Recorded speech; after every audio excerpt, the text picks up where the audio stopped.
안녕하세요. 오늘 저희가 함께 깊이 들여다볼 자료는 나원수 시인의 너는 어떤 메시아를 기다리는가 라는 시 한 편과 그에 붙은 작가의 노트입니다.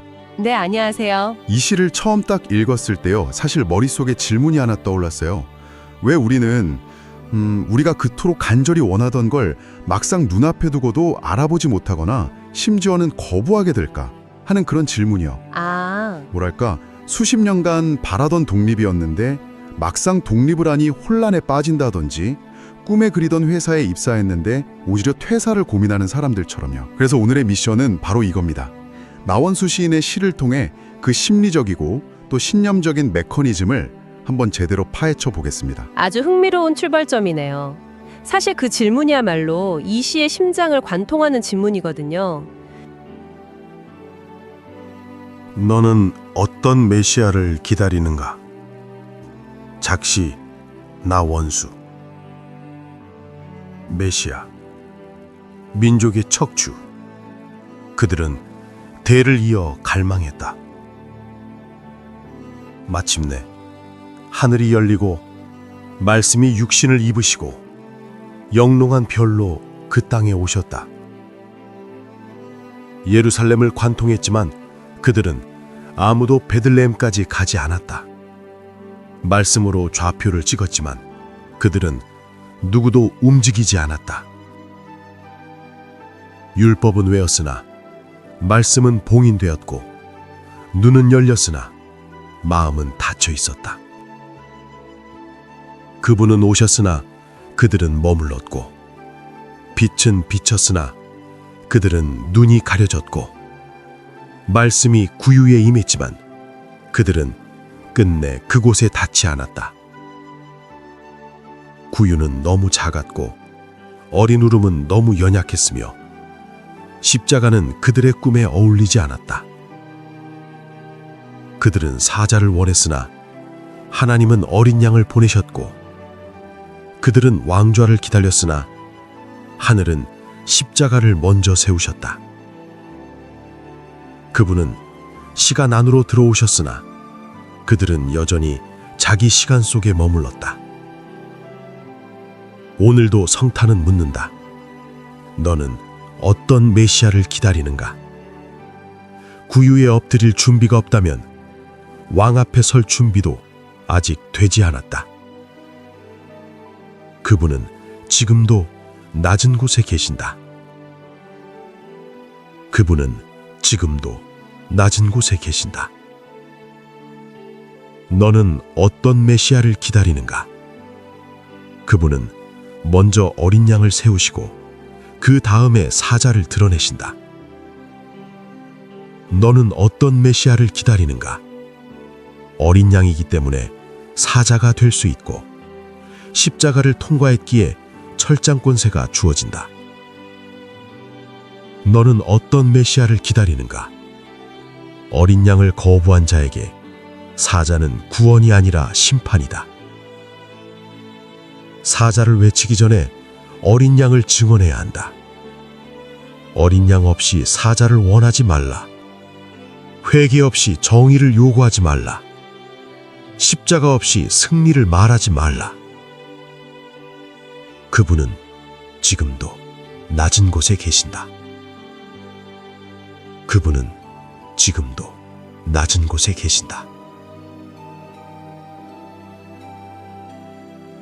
시의 첫 부분만 봐도 그렇죠. 사람들은 민족의 척추가 될 메시아를 정말 대를 이어서 목이 빠져라 기다렸다고 나와요. 네, 그리고 마침내 하늘이 열리고 영롱한 별과 함께 그가 왔음을 알리는 신호가 떴죠. 네, 정말 영화 같은 순간이잖아요. 모두가 뛰쳐나가서 환호하고 맞이해야 할 것 같은데 시의 분위기는 갑자기 싸늘해집니다. 맞아요. 그들은 예루살렘까지는 갔지만 정작 목적지인 베들레헴까지는 아무도 가지 않았다. 특히 이 구절, 말씀으로 좌표를 찍었지만 누구도 움직이지 않았다는 부분이 정말 날카롭다고 느꼈어요. 그렇죠. 좌표를 찍었다는 이 표현이 굉장히 현대적이면서도 본질을 딱 꿰뚫었습니다. 이건 그냥 알고 있었다 수준이 아니에요. 네네.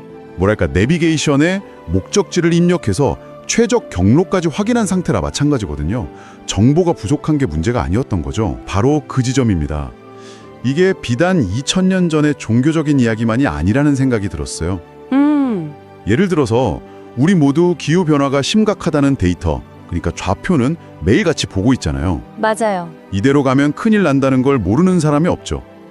그런데 실제로 자기 삶의 방식을 바꾸는 행동, 즉 베들레헴으로 가는 길을 떠나는 사람은 드물죠. 아, 이 시는 바로 그 지식과 실천 사이의 기묘한 심리적 마비 상태를 정확히 짚어내는 것 같아요. 왜 이런 마비가 일어나는 걸까요? 시인은 그 이유를 율법은 외웠으나 말씀은 봉인되었고 눈은 열렸으나 마음은 닫혀 있었다고 진단합니다. 와, 이게 바로 지식과 진짜 삶의 차이를 보여주는 대목인 거죠. 지식과 진짜 알. 네, 머릿속에 팩트는 가득한데 그게 심장을 건드려서 몸을 움직이게 하는 데까지는 나아가지 못하는 그런 상태랄까요? 정보가 너무 많아지면 오히려 역설적으로 무감박해지거나 혹은 그 지식을 가진 것만으로 자기가 할 일을 다 했다고 착각하게 되는 그런 심리적 함정이 있습니다. 나는 이 문제에 대해 잘 알고 있어 라는 그 지적 오만함이 오히려 행동을 가로막는 장벽이 되어버리는 거죠. 그러니까 안다는 그 사실 자체가 일종의 안도감을 줘서 굳이 불편한 행동으로 나아갈 필요를 못 느끼게 만든다는 거군요. 그렇죠. 흥미롭네요. 그런데 시를 더 읽어보면 이 마비 상태의 원인이 단지 지적 오만함 때문만은 아닌 것 같아요. 맞습니다. 그들이 움직이지 않은 또 다른 더 근본적인 이유가 있었던 것 같습니다. 네, 바로 그 지점에서 두 번째 주제인 거대한 불일치, 즉 기대와 현실의 충돌 문제로 넘어가게 되죠. 그들이 상상했던 메시아와 실제로 그들 앞에 나타난 메시아의 모습이 너무나도 달랐던 겁니다. 구유는 너무 작았고 어린 누름은 너무 연약했으며 십자가는 그들의 꿈에 어울리지 않았다. 이 구절들을 읽는데 마치 몇 년간 예고편만 보고 기대했던 블록버스터 영화를 보러 갔더니 네네. 막상 사용되는 건 저예산 독립 영화였을 때 그 당혹감이 느껴졌어요. 하하, 비유가 아주 정확합니다. 내가 기다린 건 이게 아닌데 하는 거죠. 맞아요. 시의 핵심적인 대조가 여기서 폭발하죠. 그들은 사자를 원했으나 하나님은 어린 양을 보내셨고 그들은 왕좌를 기다렸으나 하늘은 십자가를 먼저 세우셨다. 이건 단순히 이미지의 차이가 아니에요. 세상을 바꾸는 방식에 대한 패러다임의 충돌입니다. 패러다임의 충돌이요? 네, 그들은 로마의 압제를 뒤엎을 강력한 힘, 그 포효하는 사자 같은 전복자를 원했지만 그들에게 주어진 해법은 가장 낮은 곳으로 내려가는 섬김과 희생의 상징, 바로 어린 양이었던 거죠. 그런데 여기서 솔직히 좀 궁금한 게 있어요. 네, 말씀하세요.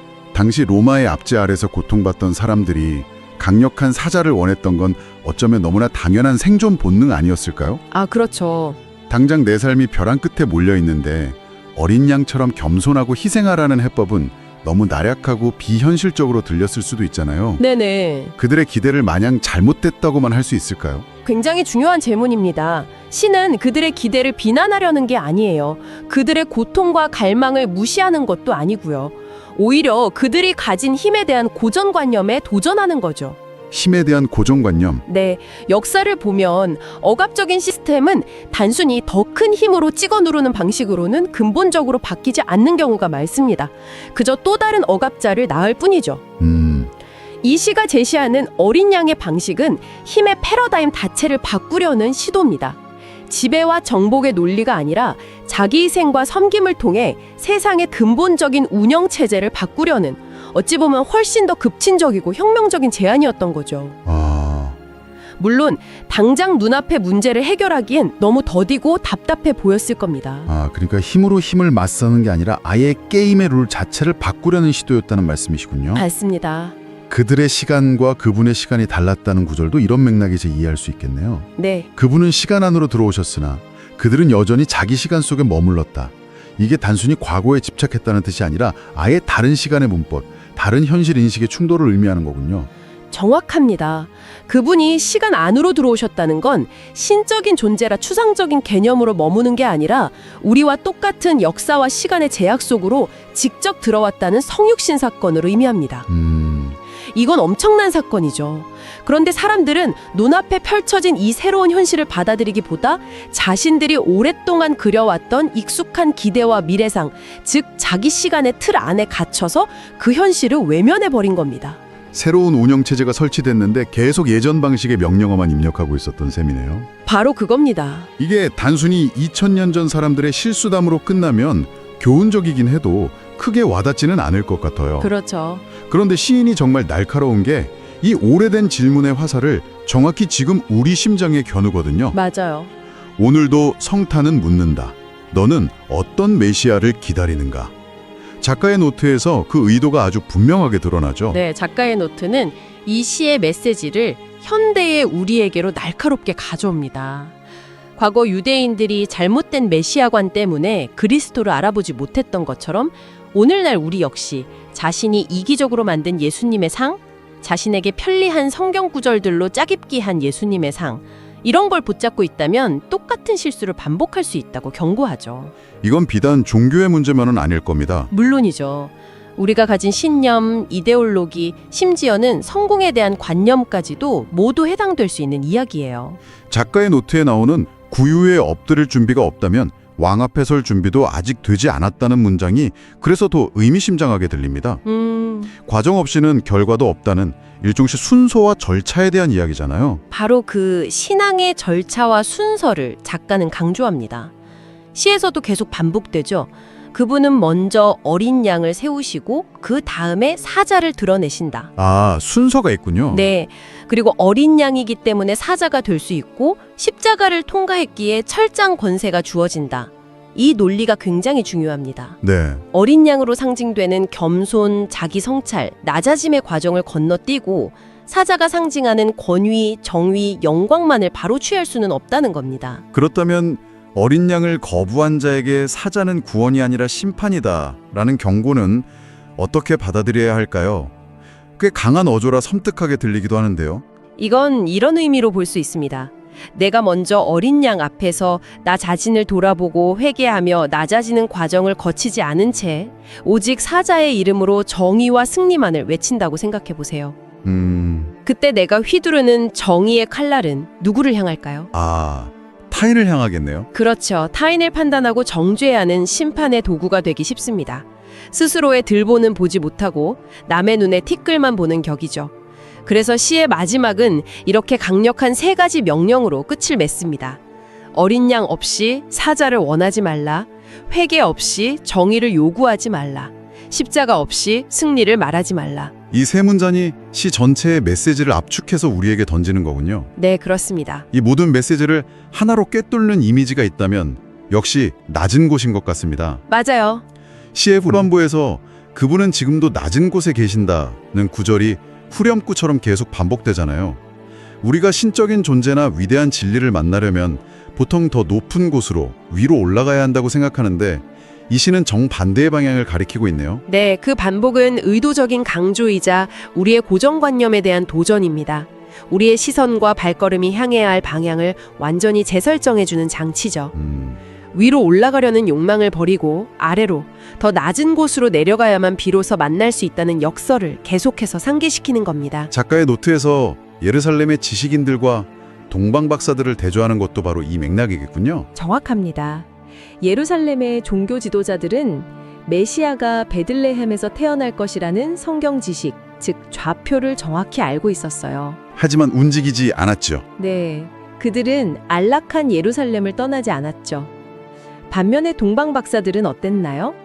그들은 성경 지식은 부족했을지 몰라도 하늘의 별이라는 하나의 징조를 보고 순수한 마음, 겸손한 마음으로 그 먼 길을 떠났습니다. 그들의 지식은 머리에 머물지 않고 발을 움직이는 지식이었던 거죠. 네네. 결국 그들의 여정이 구유로 이어졌다는 점은 지식의 양 그 자체보다 그것을 대하는 마음의 자세, 즉 겸손과 행동이 훨씬 더 중요하다는 것을 보여줍니다. 자, 그렇다면 오늘 이 시와 작가의 노트가 우리에게 던지는 최종적인 메시지는 무엇일까요? 결국 우리가 원하는 모습으로 신념의 대상을 재단하려는 경향, 그러니까 사자의 힘과 왕자의 영광이라는 결과물에만 집중한 나머지 어린 양의 겸손과 구유의 낮아짐이라는 그 필수적인 과정을 건너뛰려는 위험성, 이것에 대한 깊은 성찰을 요구하는 것 같습니다. 맞습니다. 이 작품은 당신이 굳게 믿고 있는 그것이 혹시 당신의 기대를 충족시켜주는 편리한 버전은 아닌지 한번 점검해 보라고 권유합니다.